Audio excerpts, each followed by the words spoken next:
are LEGO Minecraft sets, and you've probably heard about them. We've had fantastic LEGO villages, jungles, mines, sea temples, and that's pretty much it. You can probably think of about a million things that LEGO can make into a set other than what they currently do. So what if LEGO did make sets that we wanted? You hop on a server, for example, to play some Skywars, the most well-known Minecraft minigame and something that would be absolutely perfect in LEGO. So let's start with that. We can use some LEGO stone blocks to begin with building the bottom of the Skywars island. Generally, they have an inverted pyramid shape, so I began with adding some basic infrastructure to the bottom of a small plate, as well as some dirt hanging over the edge. Now, you might not know this, but I'm something of a, Skywars god, destroying everyone in my path and winning every single one of my games with unmatched speed, skill, and precision, but actually building this set proved to be a bit of a challenge. See, LEGO Minecraft sets are just generally way more blocky and not all too interesting, which is a massive shame when Minecraft builds can be so detailed and fantastic looking. And after rebuilding the structure and adding some dirt on top, I got to placing some grass on the surface. I added some small details like a bridge and a chest, then I placed the minifigures on, including myself here, absolutely decimating the competition against two absolute losers because, as we've established, I'm incredibly good at the game.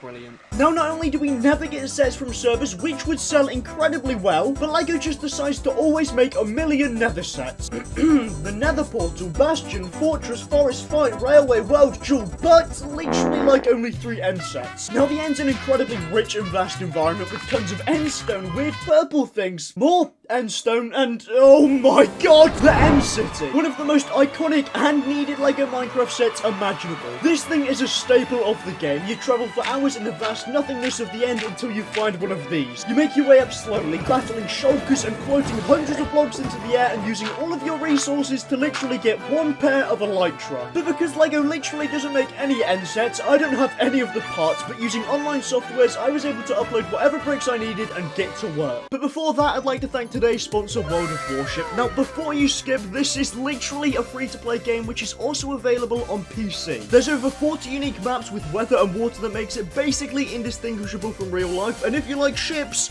there's a lot of them. We've got battleships, destroyers, aircraft carriers, cruisers, or even submarines, with new content releasing every single month. And what's more, if you don't have any friends like me, you can also play as a lone wolf or in divisions with your friends, provided you have some. Now, it may sound like just a game, but it's also a fantastic recreation of vessels from the First and Second World War and has designs from blueprints that were never actually built, which is absolutely insane. It's also available on consoles too, so if you do want to give it a try, it's the first link in the description. And if you use code FIRE when you register, you get 200 doubloons, a premium USS Texas, 1 million credits, and a 7-day premium account, all for free, so there's literally no reason not to give it a try. Thanks again to World of Warships for sponsoring this video. I began with building some end stone, purple end block things, and a shulker using the head of a cat, which honestly worked pretty well. Now, I wanted to base this build off this tower here, so I started placing the bare bones structure in and around the base plate, as well as some stairs on the outside. See, I wanted this to be at least somewhat accurate, so I was looking to add every little detail I could. And after finishing up the second floor and adding the roof and some more detail into the outside, I began with some add-ons. See, LEGO likes building random little parts of biomes in sets, so that's what I began doing too, with some end stone, a shulker, and a chorus plant on a base plate. But there was still one pretty massive issue. I mean, how is the player going to get to the end city without a portal? So after literally an hour of trying to figure out how this could be done, I arrived at this build, which probably wouldn't be possible in real life, but it looks good, so that's fine. And voila, the LEGO End City, a $40 LEGO set with shulkers dotted around, a portal, minifigures, and of course the infamous elytra in an item frame. All in all, I think most people would love this set. It's something a bit different and that we really needed. But picture this. You've just made your way back from the End City with your elytra, and you're flying back towards your house when you see a tall structure on the ground. It's a weird tower thing, so you go down to investigate and find a dozen villagers with iron deficiencies trying to kill you. We've all been there, and a Pillager Outpost is such an iconic location and would be perfect for LEGO to make as a set, and oh, it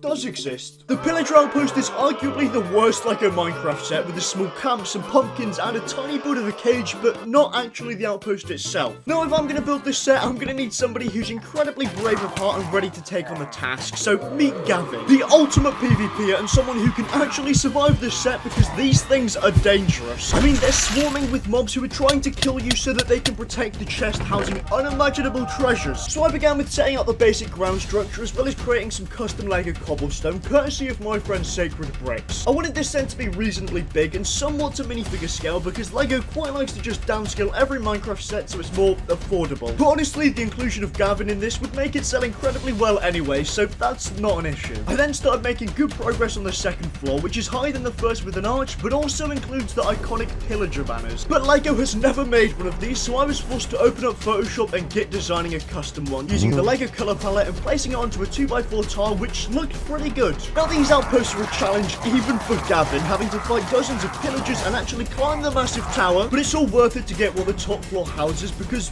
wheat's actually very rare. So I used some illegal building techniques to create the dome shape and added some more details like torches, fences around the build, and added some moss to the cobblestone. But of course this alone wouldn't be enough for Lego, so I needed to add two completely pointless side builds which could always be sold separately for like $30 if needed, which left me with one $60 Pillager Outpost with 3 floors filled with details pulled straight from the game, like a pillager banner, mossy cobblestone, and of course a chest up top filled with loot. Not to mention the side build of a camping site and a weird pumpkin scarecrow. Honestly, this is my favourite of the brand new sets, and if this came with tons of pillagers and of course Gavin, it would sell incredibly well and be a great play set, but it's nowhere near as good as my final set. A legitimate dream speedrun. Now please subscribe so that I can overtake Mattel and prove that Lego is the best toy. Thanks, bye.